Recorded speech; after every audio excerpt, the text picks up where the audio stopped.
Bismillahirrahmanirrahim. Today our topic is Fibonacci sequence. A sequence in which each number is the sum of two preceding ones. मतलब कि एक ऐसी sequence जिसमें पिछले दो का सम ले तो थर्ड टर्म बनती है. जस्ट लाइक ये स्टार्ट जीरो से होती है. 0 1 के सम लें 1 1 1 2 2 1 3 3 से पिछले अब 5 बनने आ गए तो पिछले दो का सम 5, फिर पिछले दो का सम 8 8 और 5 13 13 8 21 21 34 55. इस तरह से सीक्वेंस चलती जा रही है. So a sequence in which each number is the sum of the two preceding ones. Preceding means previous two terms and succeeding means next two terms, right? Here the word used is preceding ones. Okay, now this 0 is y0, 1 is y1, 2 is y2, y3. अब y3 is 3. We can write, sorry, y3 is 2, right? अब y4 क्या है? y4 है 3 के. We can write कि y3 is equals to y1 plus y2. Similarly y4 is equals to y3 plus y2. y5 is equals to y4 plus y3, यानी कि preceding to terms का addition है. तो जनरल हमने ये लिख लिया कि y3 is equals to y1 plus y2, y4 है पिछली दो टर्म्स यानी 3 और 2, और n क्या होगा? n-1 और n-2. ये जनरल टर्म्स होगी. अब fn क्या है? fn होगा हमारे पास nth टर्म. fn-1 क्या होगा? n-1th term of this sequence, right? fn-2 is equals to be the n-2th term, right? अब fn क्या होगा? fn वी कैन से कि वो होगा fn-2 plus fn-1, because we know this is the sequence in which each number is the sum of the preceding two numbers.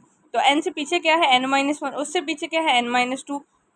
Just like this -2. तो ये किससे आएगा? जब इन दोनों का सम लिया जाएगा. तो F of N is equal to F of n-2 plus F of n-1 is the difference equation of Fibonacci series या सीक्वेंस. अब उसके बाद हमारे पास आ गया. अब देखिए जो हमारे पास जनरल टर्म आई yn is equal to yn-2 plus yn-1. ये जो हमारे पास दो टर्म्स हैं this one and this one, इन दोनों को दूसरी साइड पे लेके इधर प्लस कर इक्वल टू 0 कर दूंगी ताकि मेरे पास ये होमोजीनियस लीनियर इक्वेशन बन जाए, उसको मैं सिंप्लीफाई कर सकूँ. अभी आ गया yn-2 minus yn-1 equals to 0. अब ये जो हमारे पास yn है, लेट से हमने इसको कह दिया let R raised power n is equals to yn. ठीक है, तो यहाँ पे आएगा आर एन, यहाँ पे आएगा Rn-2, यहाँ पे आएगा Rn-1 इक्वल्स टू 0. पूरी की पूरी टर्म को r raise to power n-2 से जो सबसे स्मॉलेस्ट वैल्यू है उसे डिवाइड करेंगे.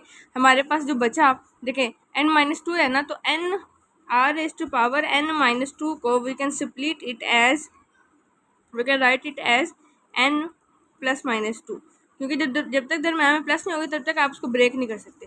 ये आ गया r raise to power n into r raise to power -2. मैंने इसको स्प्लिट करके लिख दिया.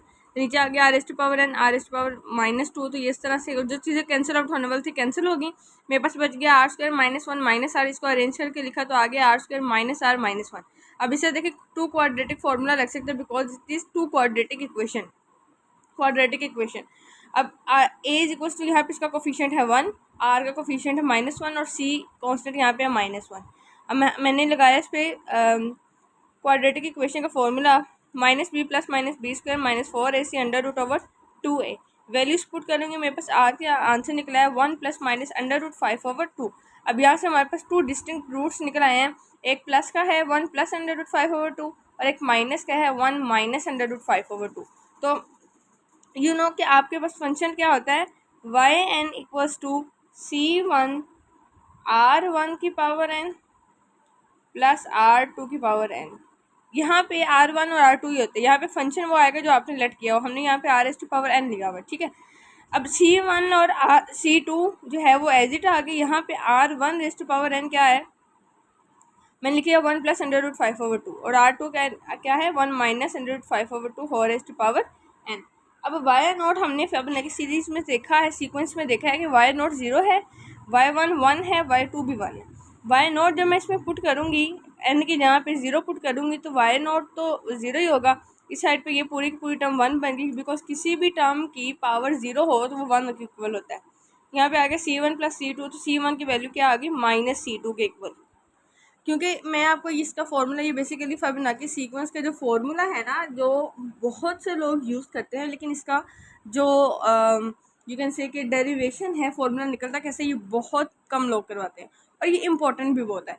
तो इसलिए मैं आपको ये करवा रही हूँ, ठीक है। अभी हमने वाई एन के लिहाज से एक जनरल सोल्यूशन निकाला, उसमें n is equal to 0 put किया, हमारे पास C1 की वैल्यू आ गई। अब n is equal to 1 put करेंगे तो हमारे पास अगेन एक वैल्यू निकल आएगी। मैंने C1 दोनों से कॉमन ले लिया, बिकॉज देखें ये C1 1 plus under root 5/2 plus C2 1 minus under root 5/2। अब C1 अभी हमने पीछे वैल्यू निकाली जब y is equal to 0 n is equal to 0 put किया कि C1 इक्वल टू है माइनस C2 के, ठीक है। तो अब यहाँ पे देखें इस C2 की जगह पे अगर मैं इसको यहाँ पे आप या तो दोनों का C2 कर लेंगे, दोनों का C1 कर लें।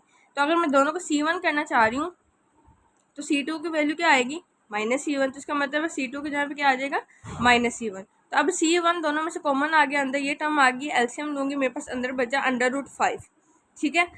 अब ये आ गया है हमारे पास 1 is equal to C1 into under root 5। ये अंडर रूट 5 दूसरे पे जाके डिवाइड हो जाएगा, तो C1 की वैल्यू आ गई 1 ओवर अंडर रूट 5। अब जब n is equal to 0 put किया था, उसने कहा था कि C2 इक्वल है माइनस C1 के। C1 की तो वैल्यू निकल आई है, इट्स मीन C1 का आंसर है प्लस का 1/5 अंडर रूट 5 और C2 का आंसर आ गया माइनस 1 ओवर अंडर रूट 5। अब अगेन वही चीज़ आ गई, हमने हमारे पास अंदर जो है r की पावर R1 की और R2 की तो वैल्यू निकल आई थी, C1 और C2 की वैल्यू नहीं थी। अब देखें जो yn वाला पीछे हमने निकाला है ना, जहाँ पे आपके पास यहाँ पे C1 और C2 अननोन थे, उसे कहेंगे हम जनरल सोल्यूशन। यहाँ पे C1 और C2 की वैल्यू निकल आई है, तो अभी से हम कहेंगे पर्टिकुलर सोल्यूशन। तो ये भी आ सकता है कि आप पर्टिकुलर सोल्यूशन या पर्टिकुलर जो सीक्वेंस है, ये फिबोनाची सीक्वेंस के पर्टिकुलर सोल्यूशन फाइंड करें, या जनरल सोल्यूशन फाइंड करें, या derivative the formula of Fibonacci sequence. तो वो इस तरह से पूछ सकता है। तो अब मैंने क्या किया, जो मेरे पास जनरल था, मैंने C1 और C2 की वैल्यू निकाली थी, वो पुट कर दी, R1 और R2 ये पुट कर दिया। This is the final equation of Fibonacci sequence. अब फिबोनाची सीक्वेंस के दो क्वेश्चंस है, वो मैं आपको करवा देती हूँ कि अगर उसने सिंपली पूछा हो कि दो F1 और F2 दिए हों, तो वो कहे कि आप वैल्यू फाइंड करें, for example F3 F4 F5 की, तो आप किस तरह से करेंगे, लेट्स सी कि उसको किस तरह से सॉल्व करना है। फॉर एग्जाम्पल उसने क्वेश्चन कहा है कि एफ एन, ये तो हमारे पास सीक्वेंस है ना, ये तो जनरल इक्वेशन होती है हमारे पास फिबोनाची सीक्वेंस की, ठीक है। अब उसने कहा कि अब देखें, अगर उसने ये आपसे पूछ लिया ना कि आप इसकी डेरिवेशन बताएं, अब इसकी डेरिवेशन आप लोग करेंगे ये वाली, दिस वन, डेफिनेशन लिखेंगे, सीक्वेंस ये चीज़ें लिखेंगे और इसकी जहाँ पे इस तरह से ये लिख लेंगे, ठीक है। ये आ गया डिफरेंस इक्वेशन, ठीक है। ये किसकी है, फिबोनाची सीक्वेंस की डिफरेंस इक्वेशन है। अगर वो कहे कि डिफरेंस इक्वेशन नहीं, आप इसके पर्टिकुलर सोल्यूशन या जनरल सोल्यूशन निकालें, तो फिर आपने ये वाला जो है मेथड निकाल लगा के और इसके ऊपर जो क्वाड्रेटिक फार्मूला, फिर C1 और C2 की वैल्यू निकाल के, तो इस तरह से फिर आप इसको सॉल्व कर देंगे और इस तरह से फिर आपका एक लॉन्ग क्वेश्चन जो है वो अटेम्प्ट हो जाएगा। हम बात कर रहे थे कि अगर उसने कह दिया है कि आप सिंपली ये बताएं कि फाइंड F3, सिर्फ उसने ये क्वेश्चन दे दिया और कुछ नहीं बताया उसने F3 फिबोनाची सीक्वेंस का। हमें पता है FN क्या होता है, FN-1 प्लस FN-2, यानी प्रीवियस टू टर्म्स का एडिशन होता है। तो जिस y1 है तो F1 है, y2 F2 के इक्वल होता है, y3 F3 के इक्वल होता है, ठीक है। लेकिन फॉर्मूला उसने कहा आप ये यूज़ करें, हालांकि हमें पता है कि 0 1 1 2 3, ठीक है, इस तरह से चीज़ें चलती हैं, 5। तो हमें पता है कि जो इसका y3 होगा वो हमारे पास 2 निकलना है, ये y0 y1 y2 और ये y3। लेकिन उसने कहा आप फॉर्मूला की मदद से निकालें। तो हमने क्या किया कि ये देखें y1 मुझे यहाँ पे चाहिए F3, क्योंकि y3 चाहिए ना, तो F3 चाहिए। जब n की जहाँ पे 3 पुट करूँगी तो यहाँ पे आ जाएगा F2 और यहाँ पे आ जाएगा F1, ठीक है। F0 सॉरी 2 पुट कर रही हूँ, F1 मुझे F2 यानी कि y2 चाहिए और 2 चाहिए। तो अगर मैं 3 पुट करूँगी तो y3, ठीक है, y3 होगा F3 इक्वल्स टू 3 पुट करूँगी 3 माइनस 1 2, 3 माइनस 2 1, तो यानी कि मुझे y2 और F1, ये तो वैल्यूज़ पता है ना, y1 और y2 की वैल्यू 1 1 है, ठीक है। तो मैंने पुट कर दिया n इक्वल्स टू 3 पुट करके, ये बन गया f(2) प्लस f(1). f(2) की वैल्यू ये है, f(1) की वैल्यू ये है, f(2) की वैल्यू ये है। मैंने 1+1 पुट किया, मेरे पास 2 निकल आया। तो देखें y3 यानी कि f3 निकल आया। अब एक और क्वेश्चन है जो लॉन्ग क्वेश्चन में भी पूछ सकता है, वो किस तरह से सॉल्व करते हैं देखते हैं। यहाँ पे उसने बात की है find difference equation satisfied Fibonacci sequence 1 1 2 3 5 8। उसने कहा अब बस ये कह दिया कि अब आपने जो डिफरेंस इक्वेशन निकालनी है वो फिबोनाची सीक्वेंस से निकालनी है, ठीक है। उस केस में क्या होगा, हमें पता है फिबोनाची सीक्वेंस क्या होती है, ऐसी सीक्वेंस जिसमें 2 प्रीसीडिंग टर्म्स का सम होता है नेक्स्ट टर्म। तो let Y N denote the nth term of the sequence, क्योंकि हमें इसके nth टर्म नहीं पता। 1 1 2 3 5 8 ये चल रही है। अब फिबोनाची सीक्वेंस क्या होता है, y3 होता है y2 प्लस y1, y4 होता है y3 प्लस y2 यानी प्रीसीडिंग 2 टर्म्स की, और yn इक्वल टू होता है yn minus 1 plus yn minus 2, ठीक है। अब डिफरेंस इक्वेशन क्या है हमारे पास, डिफरेंस इक्वेशन आएगी yn प्लस 2 प्लस, अब yn प्लस 2 किस हिसाब से, क्योंकि हमने डिफरेंस इक्वेशन देखनी है, y1 और y2 तो हमें पता है ना, ये y1 है ये y2 है। बेसिकली ये फिबोनाची सीक्वेंस दी है, उसने कहा फिबोनाची सीक्वेंस की डिफरेंस इक्वेशन निकाली, ठीक है। तो ये किस केस में आएगा, अब F Y N is equal to है n-1 n-2, ठीक है। अगर हमने अगेन इसको आगे मजीद लेके जाएंगे प्लस की फॉर्म में, क्योंकि डिफरेंस इक्वेशन में प्लस के सुफिक्सेस होते हैं, तो वाई एन प्लस 2 क्या होगा, अगेन प्रीवियस 2 टर्म्स, तो n प्लस 2 के प्रीवियस टर्म क्या होगी n+1, उससे प्रीवियस टर्म क्या होगी सिंपल n, तो yn प्लस 2 किसके इक्वल हो गई yn+1 प्लस yn, जहाँ पे y1 और y2 तो फिक्स हैं 1 1। तो this is the difference equation of Fibonacci sequence. Next है हमारे पास कुछ एमसीक्यूज हैं, वो एमसीक्यूज मैं आपको दिखा देती हूँ। फिर उसके बाद हम नेक्स्ट वीडियो में इंशाल्लाह करेंगे लीनियर होमोजेनियस डिफरेंशियल इक्वेशन, और उसको सॉल्व किस तरह से करते हैं, जिसमें आगे रियल डिफरेंट रिपीटेड आंसर और इस तरह से वो सारी चीज़ें हम लेके चलेंगे। अच्छा, अब the general term of any sequence usually denoted by any of these symbols is, कोई भी सीक्वेंस है उसको जो जनरल टर्म असाइन किया जाता है दैट इज या वाई एन या Y of N, Y K, Y of K, Y X, Y of X. ये सुफिक्सिस का आप इफेक्ट नहीं पड़ता, आपके पास सीक्वेंस, आपको कॉन्सेप्ट क्लियर होना चाहिए।